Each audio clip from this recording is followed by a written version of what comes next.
السلام علیکم۔ آج میں آپ سب لوگوں کو میرے ابو پہ مضمون لکھنا سکھاؤں گی، تو آئیے شروع کرتے ہیں۔ میرے ابو کا نام محمد ابراہیم ہے۔ ان کی عمر 40 سال ہے۔ وہ ایک ڈرائیور ہیں۔ وہ مجھ سے اور میرے بہن بھائیوں سے بہت پیار کرتے ہیں۔ میں اور میرے تمام بہن بھائی ان کی بہت عزت کرتے ہیں۔ وہ ہم سب کا بہت خیال رکھتے ہیں۔ وہ میری امی سے بہت محبت کرتے ہیں اور ان کی بہت عزت کرتے ہیں۔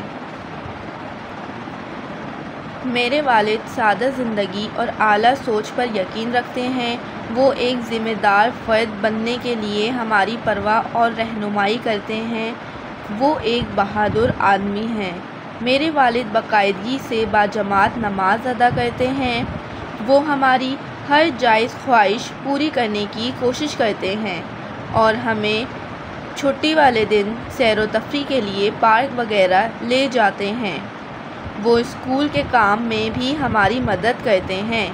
وہ غریبوں کی مدد بھی کرتے ہیں۔ وہ اپنی ضرورتوں کو ختم کر کے ہماری خوشیوں کو پورا کرتے ہیں اور ہماری تعلیم و تربیت کے لیے ہر مشکل حالات کا مقابلہ کرتے ہیں۔ اسی لیے اگر ماں جنت ہے تو باپ جنت کا دروازہ ہے۔ رب الکریم میرے ابو کو ہمیشہ سلامت رکھے، آمین۔ جزاک اللہ۔